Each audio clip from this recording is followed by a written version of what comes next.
ha preparado para esta sesión.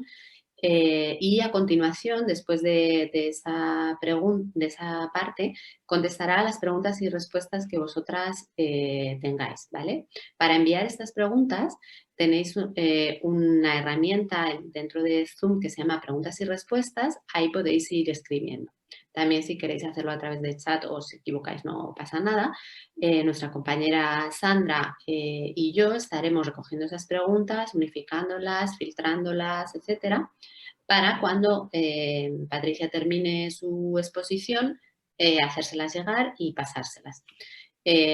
Como suele pasar que no da tiempo a responder todas las preguntas que haya. Si ese es el caso, esperamos poder después grabar a Patricia respondiendo y que la federación os haga llegar los contenidos, o bien lo resolverá de otra manera por escrito, ¿vale? Depende un poco del tiempo que tengamos. Y si podemos, lo resolvemos todo en directo, ¿vale? Y bueno, eso es todo, es bastante fácil. Patricia va a compartir su pantalla, va a hacer su exposición. Si queréis en algún momento comunicar con ella, podéis hacerlo a través del chat y yo se lo transmitiré, más que nada para que no tenga que estar pendiente de quién me escribe y demás, ¿vale? Ella va a estar a lo suyo, pero sí que estamos interactivos, aunque no os estemos viendo las caras, ¿vale? Y nada, eso es todo. Fácil, ¿no? Bueno, antes de empezar, sin embargo, nos gustaría lanzaros dos preguntitas, Sandra, si puedes lanzar, para que, bueno, pues iniciemos la sesión conociéndoos un poquito mejor, conociendo el estado de conocimiento sobre la cuestión. Os han aparecido en pantalla dos preguntas. Así que, por favor, id respondiendo en el minuto siguiente.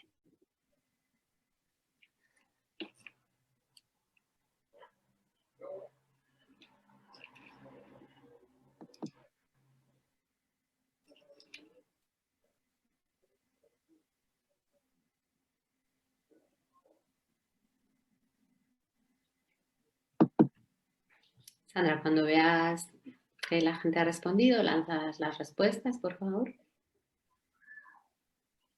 Sí, les voy a dejar 10 segundos más, si no os importa. Sí, no nos importa. Nada, ya en cuanto vea que se deja de mover esto.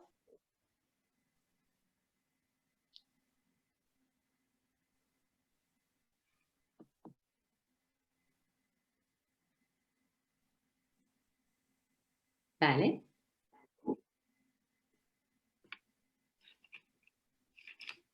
Preguntan por el chat que dónde están las preguntas. Te tienen que haber aparecido, a los que estéis preguntando, a las dos personas que están preguntando esto, os tiene que haber aparecido en la pantalla una caja de votaciones. A veces aparece minimizado en función de cómo tengáis la distribución de la pantalla y el vídeo que estéis viendo. Pero te aparece un panel de votación abajo. Si te parece bien, Virginia, como es el primer taller con este sistema, voy a relanzarla un segundito para ver si esas personas la pueden ver y pueden votar. Eso, si no hay un botoncito de votación. Vale. Nosotras no podemos votar, Patricia. Ya, no vale.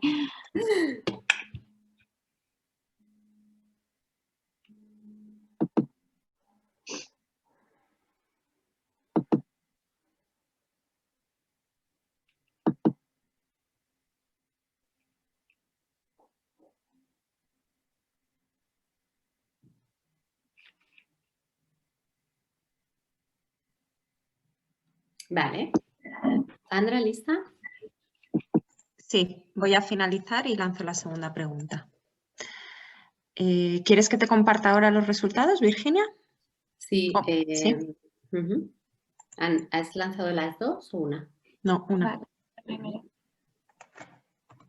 Porque lo digo porque en el chat alguien dice, solo me ha parecido una, sí, una primero. Lanzamos la... Vale, voy a lanzar la segunda, si os parece bien.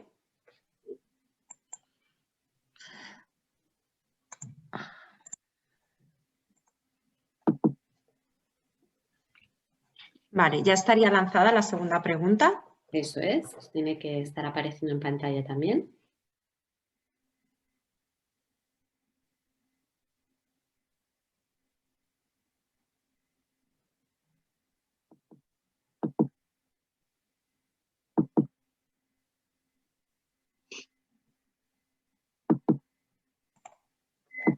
No sé si alguien tiene algún problema, imagino que no, pero bueno, os voy a leer la pregunta en cualquier caso por si no la leéis bien. Si adquieres la infección, ¿crees que tienes más riesgo de que la enfermedad sea grave?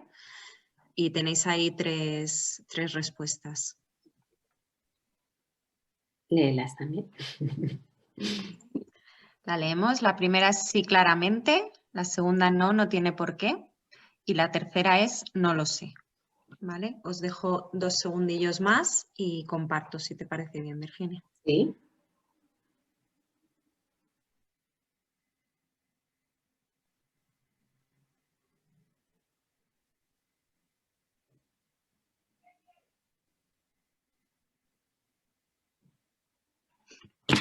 Muy bien, pues gracias por vuestras respuestas. Patricia, ¿cómo lo ves? Bueno, saben bastante. Saben bastante, ¿no?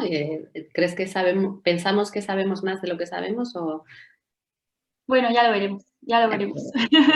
Vale, pues nada, deseando averiguarlo. Antes de empezar con tu ponencia, no sé si Pilar, ¿quieres añadir alguna cuestión de saludo? Con el micro abierto.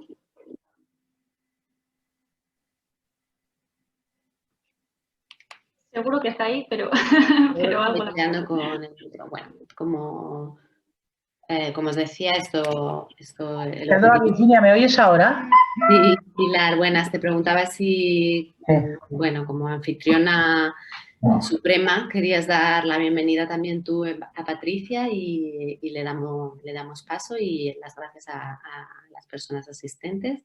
Nada, pues buenas tardes a todos, bienvenidos a la primera ponencia de esta situación que nos ha hecho por reinventarnos y comenzar a hacer este tipo de talleres vía online. Veo por las preguntas que se han lanzado ahora mismo que estáis demasiado seguros de cosas que yo sé que hablando con ellos no es así. Entonces es una oportunidad que tenéis para que os quede muy claro cómo tenéis que actuar frente al COVID, porque nosotros tenemos una patología muy sensible a podernos infectar y tener problemas. Así que adelante, Patricia, ahí te dejo. Gracias, Pilar. Pues adelante, todos tuyos. Vale. Voy a ver si sé compartir esto.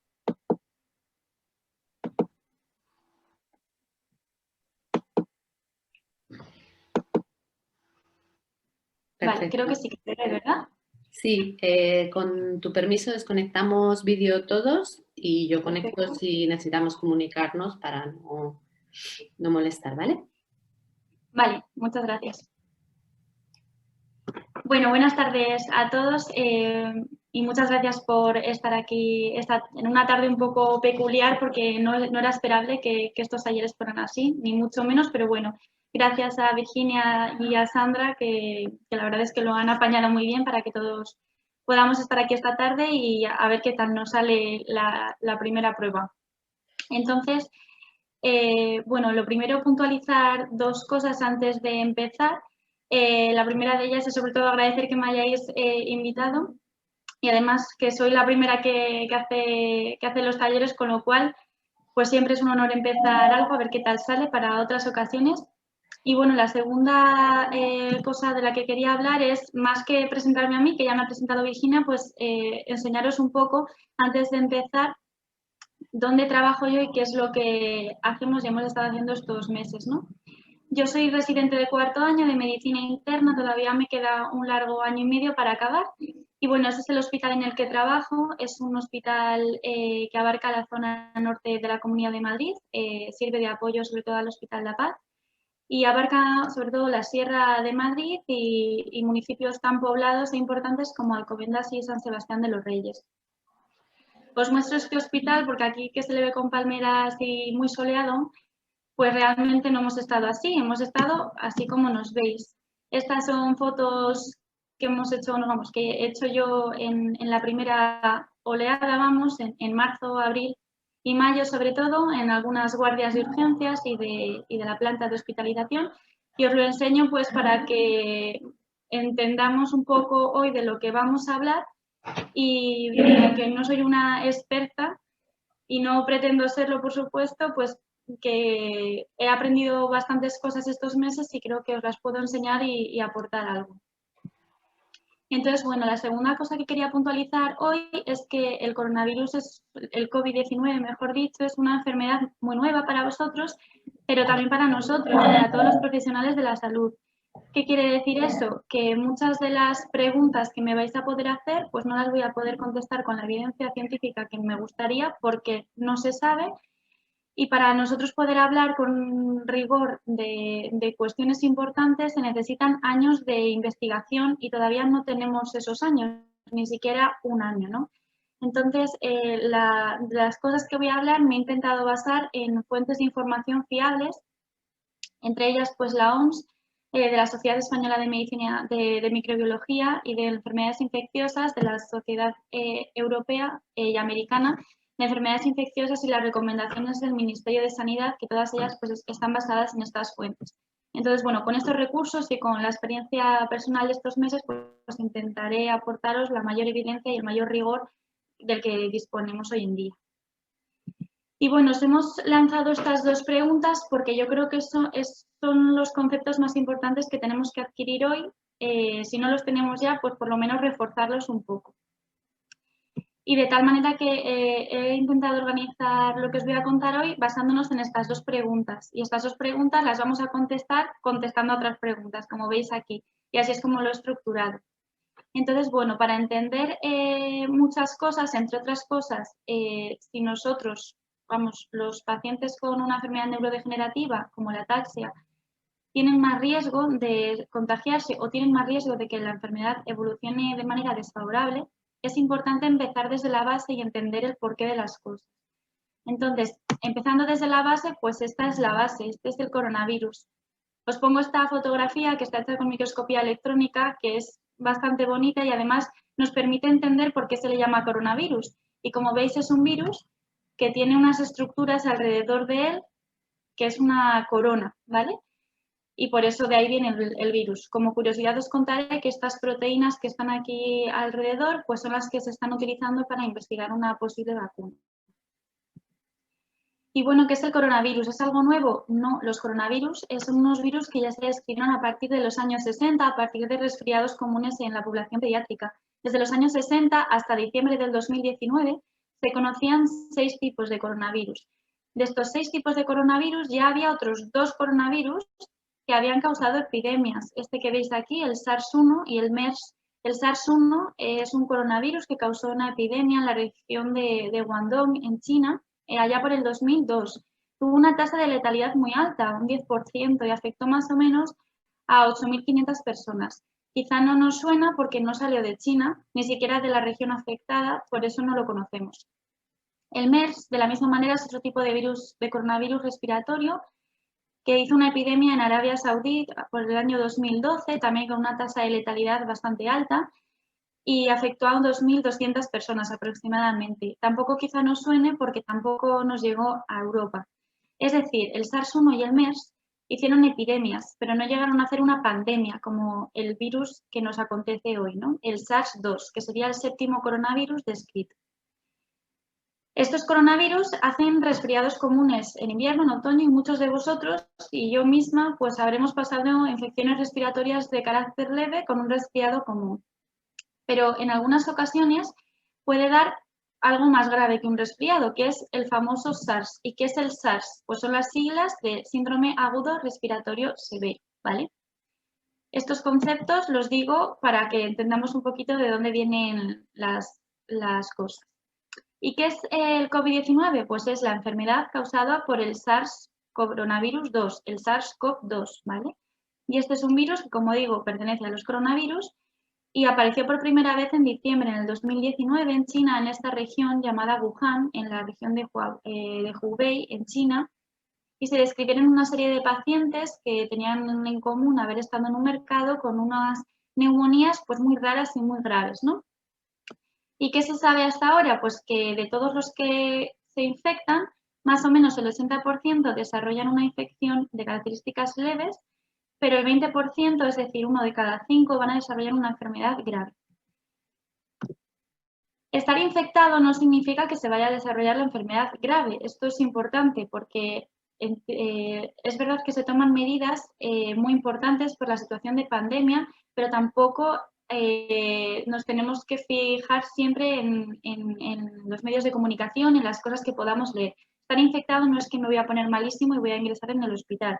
Estar infectado es estar infectado y tengo más riesgo de desarrollar una enfermedad que pueda ser grave, pero no tiene por qué, ¿vale? Al día 7 de octubre, que es cuando empecé a mirar yo cifras, más o menos, pues a nivel mundial había 37 millones de casos confirmados y hasta más de 1 millón de fallecidos. Como veis, pues el país más afectado era Estados Unidos hace una semana y seguirá siéndolo, por supuesto. Y en España, en la semana pasada, pues superábamos los 850.000 casos y ya hemos superado los 33.000 fallecidos, con la Comunidad de Madrid pues capitaneando la lista. Muy bien, ¿y cómo se propaga el virus? Pues bueno, esto aunque parece muy evidente, crea muchas dudas. El virus es un virus respiratorio. Una persona contagiada emite una serie de gotículas que son bastante pesadas y se sabe que antes de los 2 metros caen a la superficie. De ahí la importancia de mantener la distancia de seguridad que se ha marcado en torno a 1,5 metros y 2 metros. Entonces, estas gotículas pueden, si nosotros estamos con una persona que las acaba de expulsar y estamos sin esa distancia de seguridad, podemos inhalarlas y contagiarnos.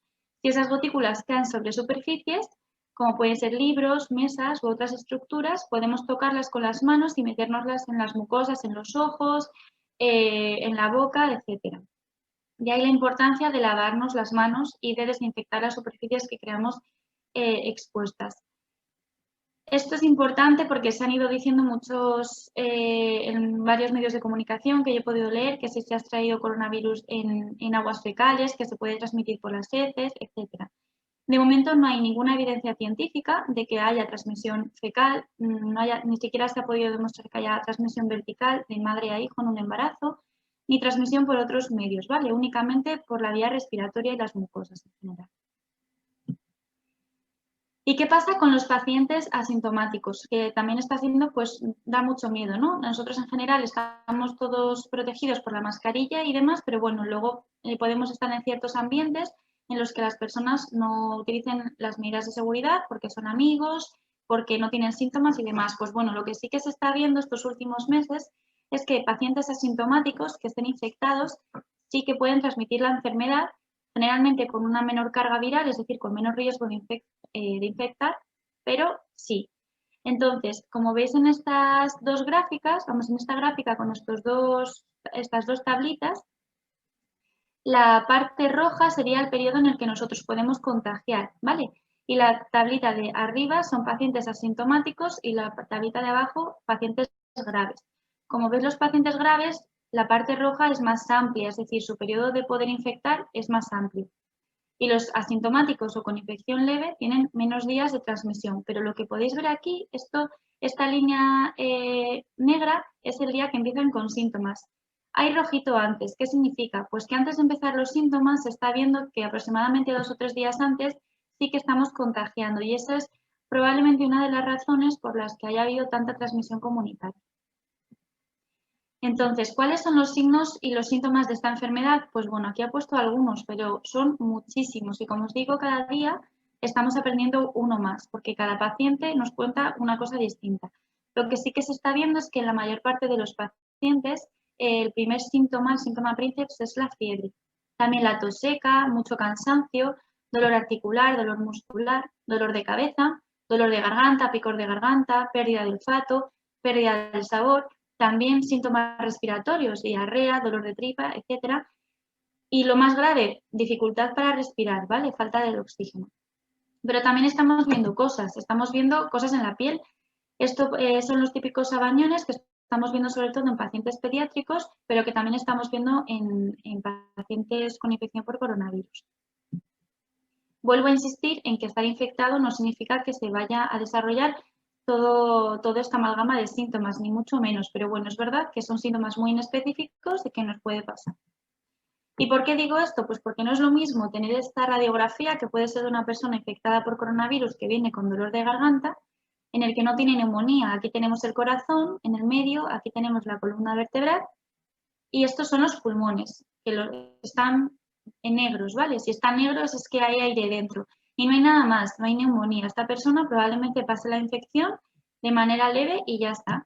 Pero esto sí que es una neumonía por COVID muy grave, ¿vale? Vemos aquí igual el corazón, vemos la columna vertebral y lo que debería de estar negro, que son los pulmones, pues vemos como unas lesiones blanquecinas, algodonosas, parcheadas, que abarcan todos los campos del pulmón. Esta persona probablemente esté requiriendo oxígeno y esté en una situación de gravedad. Bueno, y ahora la gran pregunta, ¿hay tratamiento para esta enfermedad? No, no hay tratamiento dirigido, es decir, no hay ningún tratamiento antiviral que consiga curar esta enfermedad ni matar al virus. Entonces, ¿por qué digo esto? Porque se pueden decir mucha información en los medios de comunicación y demás, pero no hay evidencia sobre ningún tratamiento y lo que podáis escuchar de Donald Trump y demás presidentes del gobierno, no hay nada que esté comprobado que sirva para algo, ¿vale? Es decir, no hay ningún tratamiento viral dirigido para el coronavirus. ¿Por qué? Porque además es que ni siquiera todos tenemos que ingresar en el hospital. Como estamos viendo, muchos simplemente necesitamos un tratamiento de soporte. Pues si tenemos fiebre, pastillas para bajar la fiebre, como paracetamol. Si se necesita ingresar y se necesita oxígeno, pues se administrará oxígeno. Si se ingresa en el hospital, se anticoagulará porque se está viendo que esta infección aumenta el riesgo tromboembólico. Se manejarán las complicaciones que puedan surgir del propio virus. Y luego, en casos muy específicos, sí que se pueden poner corticoides o algunos antivirales, como el famoso Remdesivir, que sí que se está viendo en estudios observacionales, que pueden acortar los días de ingreso, pueden disminuir el ingreso en la UCI y en algunos casos puede hacer que los síntomas sean de menos gravedad. Pero como os digo, en pacientes muy específicos.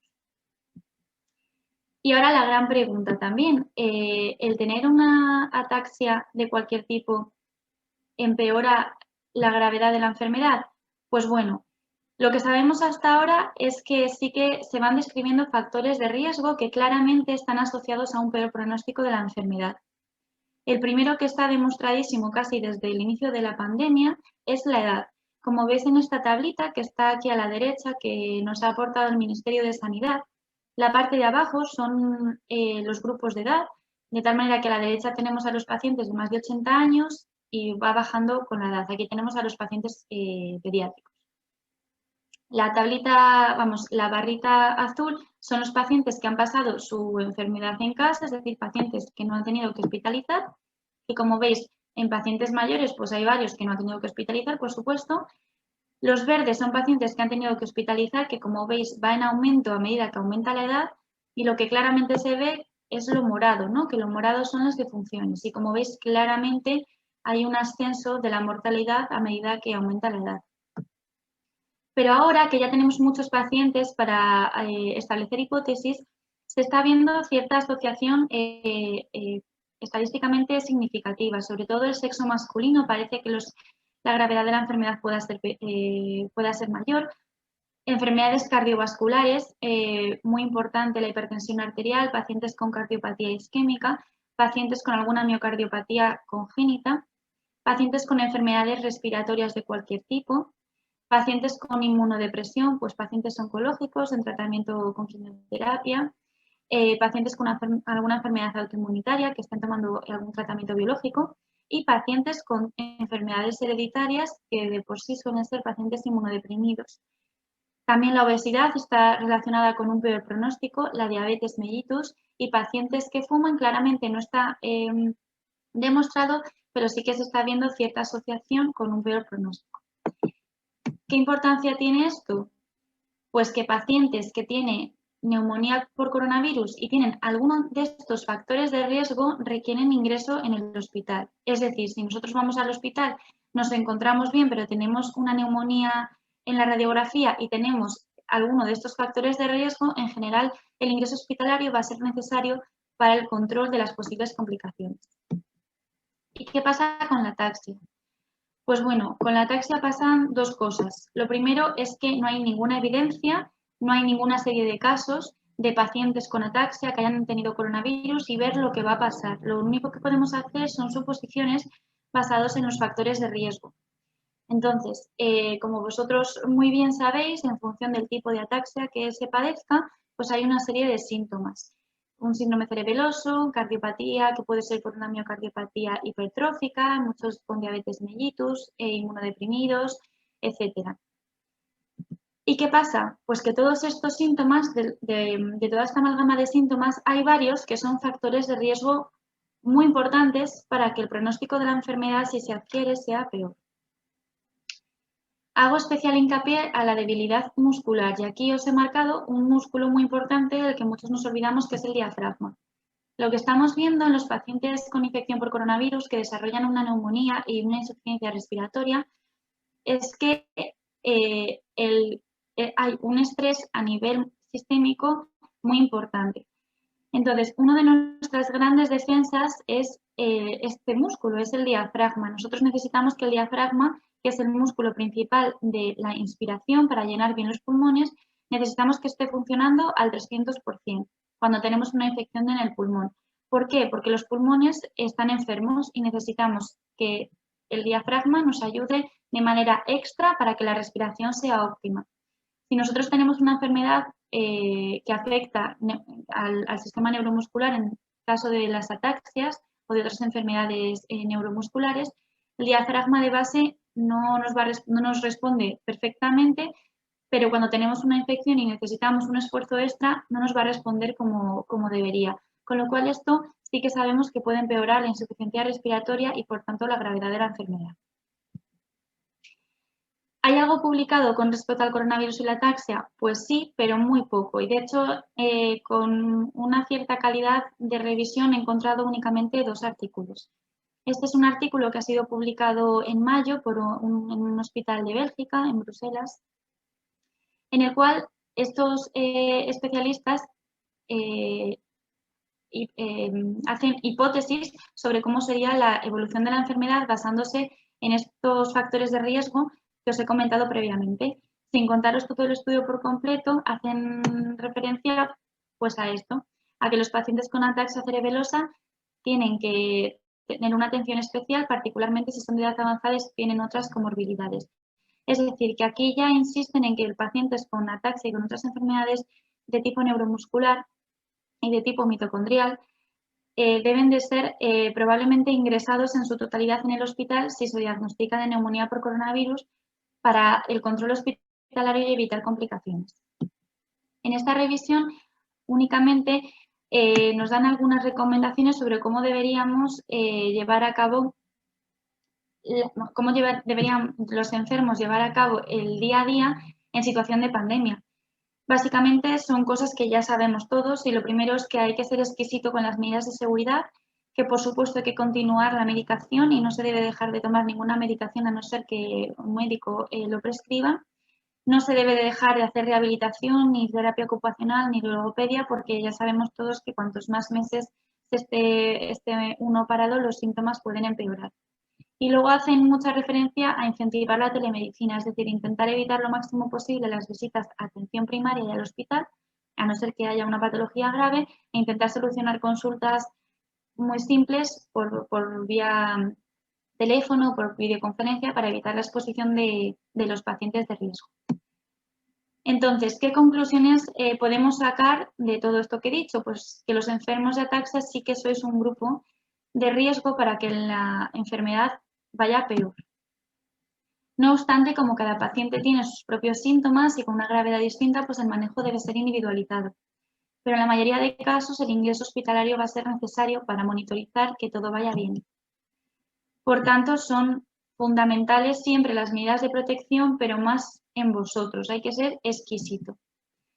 Y ahora la segunda parte, ¿no? ¿Qué tenemos que hacer para evitar esto? Pues bueno, lo primero es que hay que entender bien por qué hay que hacer aislamiento, por qué hay que hacer cuarentena y por qué hay que hacer distanciamiento, ¿no?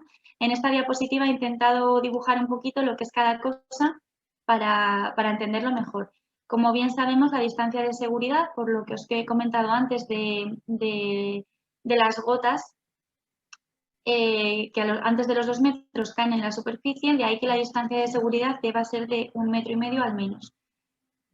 ¿Y cuál es la diferencia entre cuarentena y aislamiento? Pues básicamente el producto es el mismo, que es quedarnos en casa, en una habitación nosotros solos, sin contacto con el exterior. Pero la diferencia es que el aislamiento se da en pacientes que tienen síntomas y la cuarentena en pacientes que no tienen síntomas, pero han tenido un contacto estrecho, ¿vale? Como veis, más o menos el aislamiento de la cuarentena variará entre 10 y 14 días en función de los días que se haya estado sin síntomas y también en función del último día que se haya estado con el contacto estrecho. Lo preferible sería estar nosotros solos en una habitación con un baño para nosotros solos y estar con la mascarilla en el momento en el que vayamos a salir fuera de la habitación. Vamos, yo no tengo 2 baños en casa, muchos no tienen 2 baños en casa, entonces la opción es que una vez que utilice el paciente enfermo el baño, se desinfecte enseguida con agua y con lejía. ¿Y qué tenemos que hacer nosotros como pacientes con ataxia si tenemos síntomas y cuándo tenemos que buscar atención médica? Pues bueno, estas son las recomendaciones que nos dan el Ministerio de Sanidad. En general, si tenemos síntomas como fiebre y tos, hay que valorar, tenemos que avisar a nuestro médico de atención primaria o quedarnos en casa y directamente llamar al teléfono de información para contárselo, ¿vale? Y ellos nos guiarán sobre lo que tenemos que hacer. Y si tenemos cualquiera de estos síntomas, pues tenemos que llamar al 112 porque habrá que ir a urgencias. Esto es en la población en general, pero en pacientes con enfermedades como la ataxia, yo eliminaría todo esto porque pacientes con ataxia que tengan fiebre, tos o que tengan sospecha de que ha habido un contacto con un paciente con coronavirus, directamente se necesita valoración hospitalaria, ¿vale? Por lo que os he comentado, porque sois un factor de riesgo y hay que valorar el ingreso hospitalario. ¿Y si hemos estado en contacto con alguien que tiene coronavirus? Pues bueno, hablamos de contacto estrecho, que también hay que ver qué es, ¿no? Pues es una persona con la que hemos estado en el mismo lugar a menos de 2 metros y durante al menos 15 minutos, es decir, típico momento en el que nos vamos a tomar algo en una cafetería, estamos al lado de un amigo, quizá estamos con mascarilla, pero nos la quitamos de vez en cuando para comer algo, para beber. Si esa persona da positivo y nosotros hemos estado en las 48 horas previas con esa persona, somos un paciente de riesgo y tenemos que estar en cuarentena porque estamos sin síntomas. En cuarentena en domicilio hasta que desarrollemos síntomas o si no desarrollamos síntomas, mejor, pero habría que estar al menos 10 días aislado en la habitación. ¿Los pacientes con ataxia tienen que seguir estas recomendaciones? Pues estas recomendaciones que serían las que he comentado antes con el aislamiento, pues a mi ver, no hay ningún sitio que lo vayamos a ver escrito, pero a mi ver, un paciente con ataxia que haya tenido un contacto estrecho con un paciente que ha dado positivo, requiere valoración hospitalaria para ver que la prueba de coronavirus sea negativa y si es positiva, ver que no haya una neumonía ni otro tipo de complicaciones porque igual hay que hacer un ingreso hospitalario para control de síntomas. ¿Y nosotros qué podemos hacer para protegernos? Pues bueno, lo básico que ya todos sabemos y que estaremos cansados, pero es que es muy importante, ¿vale? Que es el uso correcto de la mascarilla y el lavado de manos. Hay muchos tipos de mascarilla, seguro que sois todos unos expertos, pero puntualizar 3 cosas. Tenemos las mascarillas higiénicas, un ejemplo son las mascarillas de tela de CEDAES. Tenemos las mascarillas quirúrgicas, que serían pues estas mascarillas típicas, las azules o verdes, que tienen las gomitas en los brazos atrás, y luego tenemos las mascarillas FFP2 o FFP3, ¿vale? En general, las personas sanas con una mascarilla higiénica, es decir, la de CEDAES y las de tela, sería suficiente. Estas tienen la característica de que la mayoría son reutilizables y solo con lavarlas a 60 o 40 grados o en una solución de agua con lejía sería suficiente y se puede volver a reutilizar, ¿vale? Las personas enfermas, las que se tienen que quedar en casa en cuarentena o las personas que están en el hospital ingresadas, lo óptimo es la mascarilla quirúrgica. A nivel de protección, la mascarilla higiénica y la quirúrgica son muy parecidas. Si nosotros estamos contagiados, evitan que expulsemos el virus de tal manera que si todos los llevamos en la calle esa mascarilla, nadie se va a contagiar. Y la FFP2, la característica que tiene es que ni yo expulso el virus ni yo me contagio, ¿vale? Y serían mascarillas con un filtro mayor que están destinadas sobre todo a profesionales de la salud. Esto tiene la siguiente razón y es que pues hay un stock de mascarillas y habría que limitarlas pues a situaciones en las que hay una alta exposición al virus. En general, todas no se deben utilizar más de 4 horas, ¿vale? Y si vemos que hay algún rasguño, si están húmedas, si están manchadas, no deberían de utilizarse. ¿Cómo hay que utilizar la mascarilla? Bueno, a veces pensamos que hacemos las cosas bien y igual no las hacemos tan bien, ¿vale? Porque en estas fotos, de hecho, yo me he dado cuenta de alguna cosa que yo no hago bien. Estas recomendaciones están en la página del Ministerio de Sanidad, que podéis consultar todos. Nos dicen un poquito cómo habría que ponerse la mascarilla de tela, qué es lo que no debemos de hacer, y la mascarilla quirúrgica y qué es lo que no debemos hacer, ¿vale? Yo rápidamente os digo un poquito la mascarilla quirúrgica, que sí que lo veo a veces en la calle, pues alguno no lo sabe. Tiene una parte de color y una parte que es blanca, ¿vale? Entonces, la parte de color debe estar siempre hacia afuera, que hay veces que veo a la gente en la calle con la parte blanca afuera. Y no, el filtro está aquí. Entonces, la parte azul o verde, según la que tengáis, debe de ir al exterior. La parte de la nariz tiene un metal, entonces nos lo tenemos que ajustar bien por aquí y luego cuando nos la vayamos a retirar, siempre por las orejas, siempre. Porque yo veo muchas veces que se hace esto o que se quita desde aquí, no, porque entonces nos ensuciamos, siempre desde atrás hacia adelante y con la goma directamente a la papelera, ¿vale?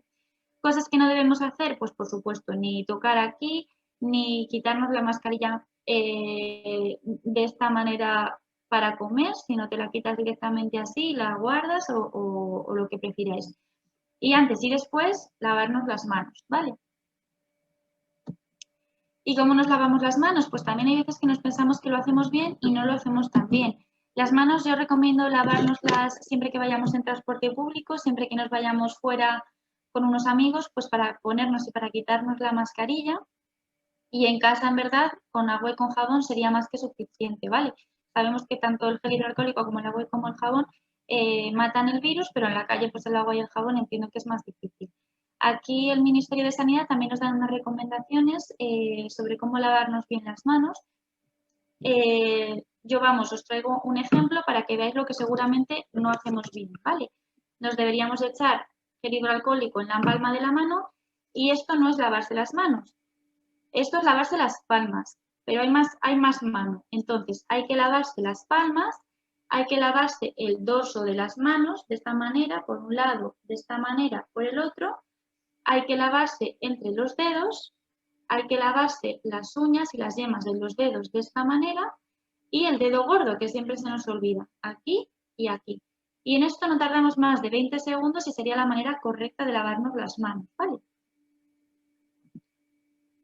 Y luego, por supuesto, higiene respiratoria. ¿Qué significa eso? Pues que si tenemos que toser, con el codo delante, ¿vale? Porque si no nos ensuciamos las manos.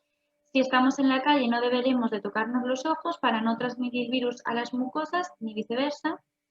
Y en cuanto a la nariz, lo mismo que los ojos, tampoco tocarnos la nariz si nos pica o si lo hacemos, lavarnos las manos para evitar que si estamos contagiados podamos dejar el virus en alguna superficie, ¿vale? Por tanto, y para finalizar, como conclusión, espero que os llevéis para casa estas ideas, que son las que he querido transmitir. Lo primero es que el SARS-CoV-2 es el virus causante de la enfermedad COVID-19. Que estar infectado no significa que se vaya a desarrollar una neumonía grave ni que se requiera un ingreso hospitalario, pero sí que es verdad que pacientes con ataxia que tienen de por sí factores de riesgo probablemente tengan que consultar de inicio en el hospital para valorar un ingreso hospitalario, ¿vale? Y por tanto se debe ser exquisito con las medidas de protección individual, sobre todo la mascarilla, el gel hidroalcohólico y se me ha olvidado deciros antes, muy importante, evitar las aglomeraciones, ¿vale? Y con esto, pues daros las gracias por atenderme y estar aquí esta tarde. Espero haberos enseñado algo. Y nada, cualquier pregunta que tengáis, aquí estoy para lo que necesitéis. Vale, Patricia, perdón. Uy, ¿algún audio se ha colado por ahí? No, perdona. Que nada, muchísimas gracias por tu intervención. Me ha parecido súper interesante, al igual que al resto de personas que están aquí. Estoy segura por las preguntas que están llegando y que ahora te trasladaré. Un gusto tener a una profesional como tú para nosotras solas, explicando la información. A ver, yo tengo la sensación de que tenemos tanta información que ya no sabemos nada, ¿no? Y no filtramos, sí. Sí, o sea, por ejemplo, yo ya en el caso de las mascarillas ya no sabes, a veces digo, no sé si el otro día contaba que me salí de casa con una mascarilla puesta, me monté en el coche y puse otra mascarilla encima sin darme cuenta ya y y estás como ya obsesionado y ya no sabes muy bien qué hacer. Y creo que ha ayudado bastante a poner blancos, ¿cómo se dice? Negro sobre blanco, como se diga, un poco lo que decía Pilar, ¿no? Que todos sabemos mucho, pero ya no sabes muy bien distinguir qué es lo que sabes o lo que quieres creer, ¿no?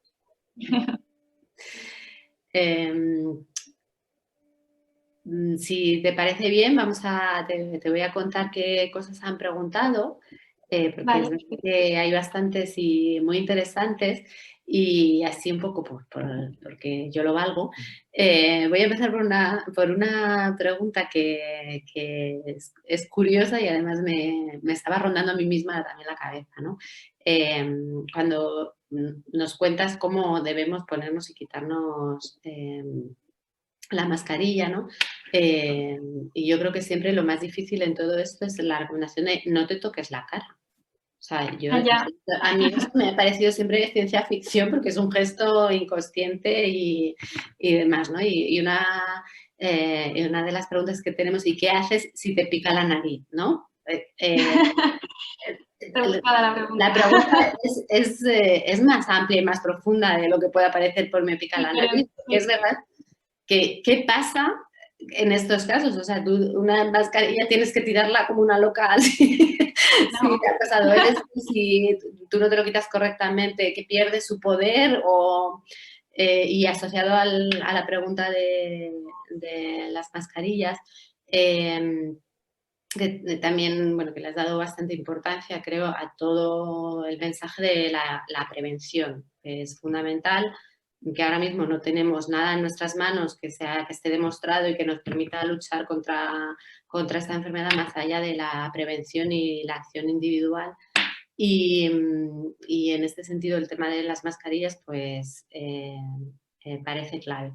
Y lo que nos preguntamos o lo que preguntan por aquí también es hasta qué punto esa mascarilla realmente nos protege, porque has dicho en alguna ocasión que si llevamos la mascarilla no nos contagiamos y eso es si tenemos la mascarilla y no nos hemos tocado o bueno, un poco de desmitificar esa mascarilla o profundizar en ello. Ya. Bueno, con respecto a lo de tocarse la cara, es verdad que es difícil, pero la idea es la siguiente. ¿No? Yo entiendo que a veces nos podemos obsesionar, pero lo que hay que tener son las ideas claras. Sabemos que el virus lo podemos contraer por las mucosas y lo podemos contagiar a través de las mucosas, es decir, por ejemplo, si yo me pica la nariz y me toco y se me ha mojado de mucosidad o lo que sea y toco una mesa, esa mesa se queda con el virus, ¿vale? Y puede venir alguien por detrás y tocar esa mesa. La idea es la siguiente, no significa que yo no pueda tocarme la nariz, lo que significa es que tenemos que tener integradas un poco las ideas de que si yo estoy con una persona en una cafetería o estoy con una persona por la calle o trabajando y me quito la mascarilla un segundo porque me quiero sonar los mocos o me quiero quitar una legaña del ojo, antes de hacer eso debería lavarme las manos y después de tocarme las mucosas y antes de ponerme la mascarilla lavarme las manos. O sea, entiendo que es difícil y yo misma cometo errores, porque es que es muy difícil. Lo que pasa es que lo que hay que intentar integrar un poco es la idea de que nosotros podemos ser asintomáticos y transmitir el virus aunque no lo sepamos. Entonces podemos posar el virus sobre superficies. Entonces, intentar integrar un poco en el día a día que si nosotros nos tocamos el ojo y estamos, no en casa, pero yo que sé, en el trabajo, adquirir un poco la manía de lavarnos las manos después para intentar evitar dispersar el virus. Y entiendo que también... Eso es, eso es. Antes de tocar la mascarilla, nos la quitamos, nos lavamos, eso es. Vale. Hay algunas preguntas relativas a otras medidas preventivas. Por ejemplo, preguntan si sería bueno tomar algún tipo de suplemento o algún tipo de medicación. Y una pregunta que creo que es muy procedente también, que no es la misma, pero que puede estar relacionada, que viene muy al caso hoy, ¿no? La gripe, ¿qué hago? Si tengo ataxia, me voy y me vacuno, ¿no? Sí. Bueno, la gripe, tajantemente, sí. O sea, yo soy muy estricta con las vacunas y mucho más con las vacunas en pacientes de riesgo. La gripe este año es, vamos, obligatoria, mucho más en este tipo de pacientes. Es verdad que se piensa que la gripe este año va a ser mucho menos, va a haber mucha menos gripe porque vamos a tener la mascarilla puesta y es de lógica, pero no tiene sentido este año exponerse a otro tipo de neumonía viral que puede preocupar mucho. Y de hecho lo que nos está preocupando un poquito en el hospital ahora con la campaña de la gripe es encontrarnos neumonías graves por ambos virus y veremos pacientes coinfectados. Entonces no tiene sentido, teniendo una vacuna a nuestro alcance, no vacunarnos. Y vamos, un tajante sí. Y de hecho hoy empieza la campaña, por lo menos en la Comunidad de Madrid se va a vacunar, entiendo que en el resto de comunidades igual, y vamos, corriendo al centro de salud a vacunarse, sin duda. Y luego la otra pregunta que me has hecho es muy buena pregunta, la de los suplementos. También hay muchísima sobreinformación en Aleja el internet. móvil del ordenador, por favor. ¿Lo tienes cerca del ordenador, el móvil? Sí, ¿ya está? Vale, gracias. Que se cuela. En cuanto a los suplementos, se ha dicho que si la vitamina C, que si la melatonina, que si la vitamina D, bueno, un montón de vitaminas milagrosas que parece que pueden prevenir la infección.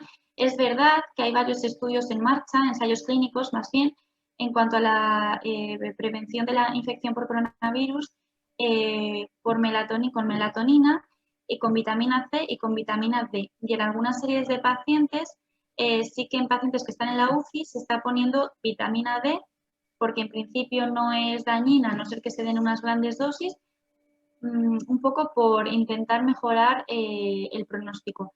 No hay nada demostrado, yo no animo a nadie a que se tome nada sin que haya evidencia científica, y mucho menos en pacientes que ya estáis tomando medicación de base, que sería mezclar medicamentos cuando no hay ningún tipo de evidencia científica todavía. O sea que yo, lo de los suplementos, no estoy todavía nada de acuerdo, porque creo que no hay nada demostrado, que no van a mejorar los síntomas y que desde luego no van a prevenir la infección por el momento.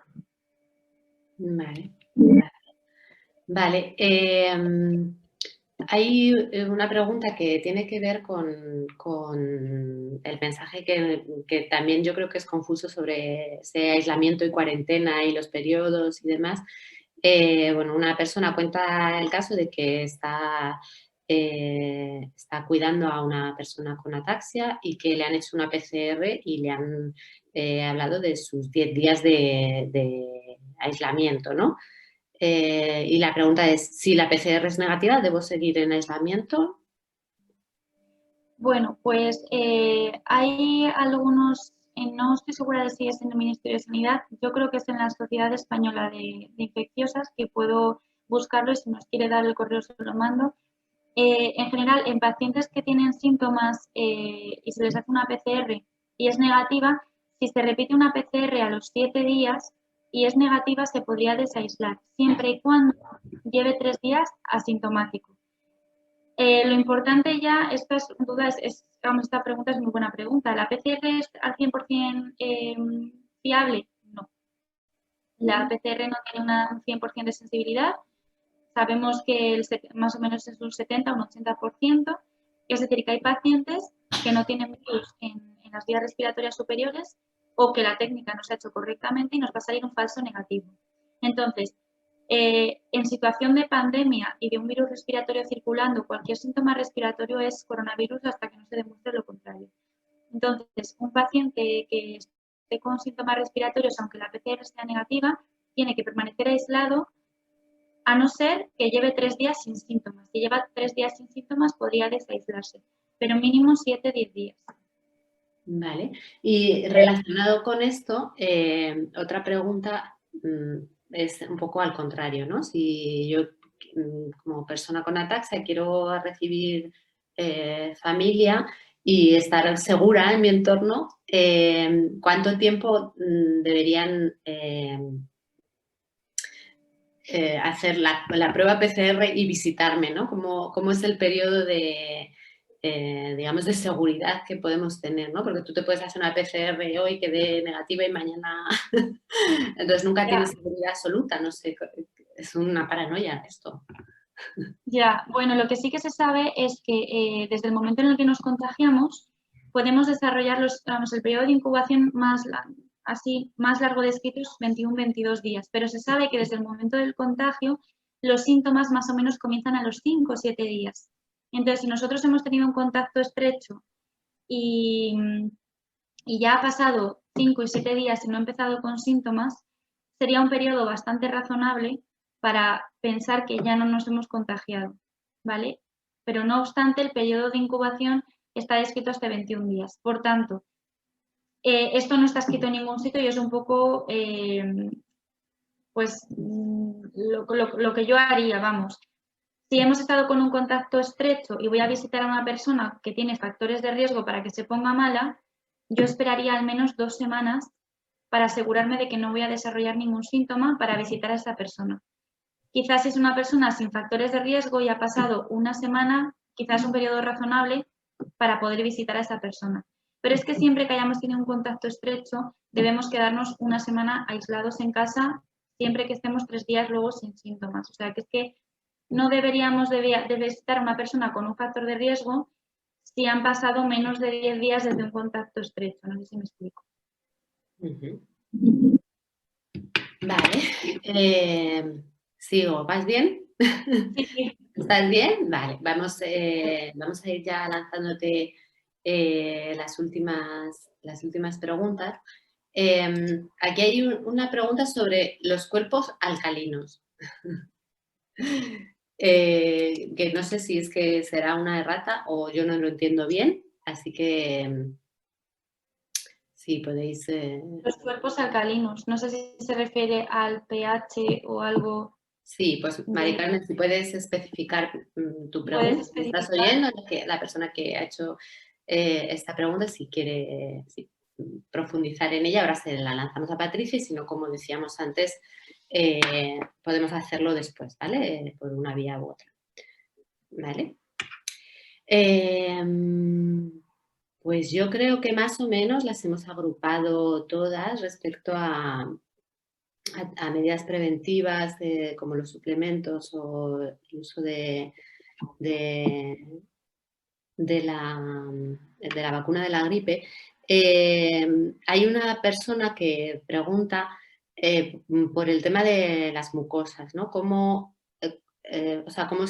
se insiste en que a través de las mucosas podemos infectarnos, puesto que no ve muy clara la relación entre el virus respiratorio y la transmisión, ¿no?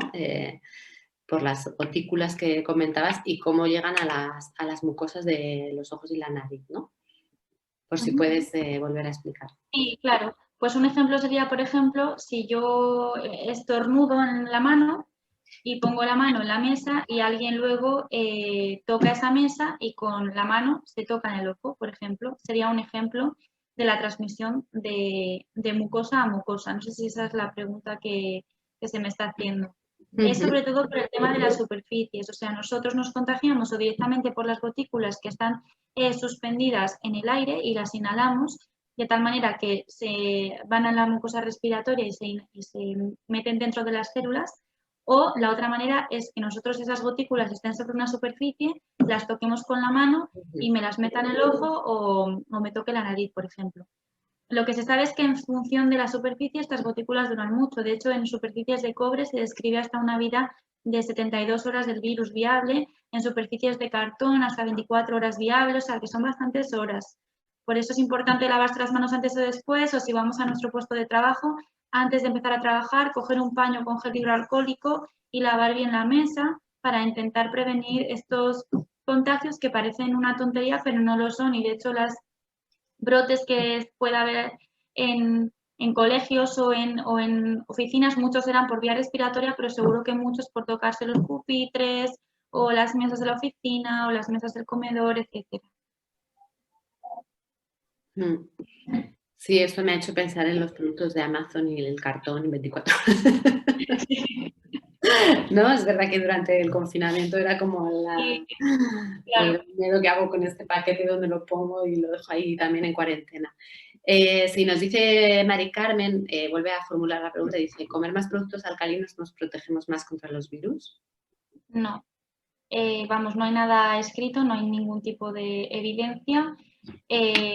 Nosotros, a pesar de lo que podamos comer en nuestro día a día, el pH del cuerpo humano es el mismo y de hecho si tenemos más pH o menos nos morimos, o sea que es un pH estable y fundamental para que el metabolismo del organismo vaya perfectamente. El comer más productos alcalinos o ácidos no tiene ninguna repercusión sobre la infección. Y de hecho no hay nada descrito en fuentes científicas. Muy bien. Vale, pues yo creo que ya para terminar, y también como el tema de la gripe, muy al hilo de la información de hoy, que ha salido en los medios, que ha fallecido una persona que se ha reinfectado, ¿no? Que había estado infectada por segunda vez y esa vez ha fallecido. Y bueno, me gustaría saber tu opinión, nos gustaría saber tu opinión sobre este riesgo de la reinfección, porque es como que la sensación es que es un virus muy listo, ¿no? Con transmisión por el aire, periodos de incubación larguísimos, súper contagioso, con la mayoría de personas asintomáticas y encima te reinfectas. Pero bueno, en realidad supongo que la gripe también es un virus del que tú te puedes reinfectar y tener otra gravedad. Es verdad que hay muy pocos casos descritos, eso es muy buena noticia porque ya ha habido segundas olas en muchos países, nosotros casi encabezando, ¿no? entre otros muchos países europeos. Que haya tan pocos casos descritos de reinfección es una buena noticia porque eso significa que lo más probable es que sean casos aislados en pacientes que por lo que sea no tengan una inmunidad celular o de anticuerpos o humoral suficientemente buena como para crear luego una respuesta de memoria. Y la otra hipótesis es que sean distintas cepas. A mí eso me parece más difícil porque si no es verdad que habríamos visto muchas reinfecciones. ¿La reinfección es posible? Seguro, vamos. La lógica de los virus nos lo dicen. Nosotros, de hecho, el coronavirus, como he dicho al principio, es un virus respiratorio normal que nos da el catarro común, entre otros muchos virus. Y nosotros podemos coger varios catarros del mismo año y varios catarros muchos años. Entonces, probablemente muchos de vosotros y yo misma habré tenido catarros por coronavirus a lo largo de mi vida, porque la respuesta inmunológica que nosotros creamos contra estos virus es bastante débil. Entonces, sí, la reinfección es posible, pero lo más probable y lo que se prevé es que nos reinfectemos, pero no el periodo de contagiosidad sea muy poquito y estemos asintomáticos, porque tengamos una inmunidad de memoria, unas células de memoria que permitan, que lo que hagan es una respuesta inmediata contra el virus. Entonces, los casos que están descritos de personas que se han reinfectado y han estado graves, es verdad que son casos muy aislados que habría que estudiar muy en profundidad porque probablemente sea alguna alteración puntual de la inmunidad. Pero vamos, yo no creo que vaya esto a hacer reinfecciones graves en la mayoría de la población. Es un alivio. Vale, pues vamos a cerrar con una pregunta, de nuevo un poco pues, de estas medidas preventivas.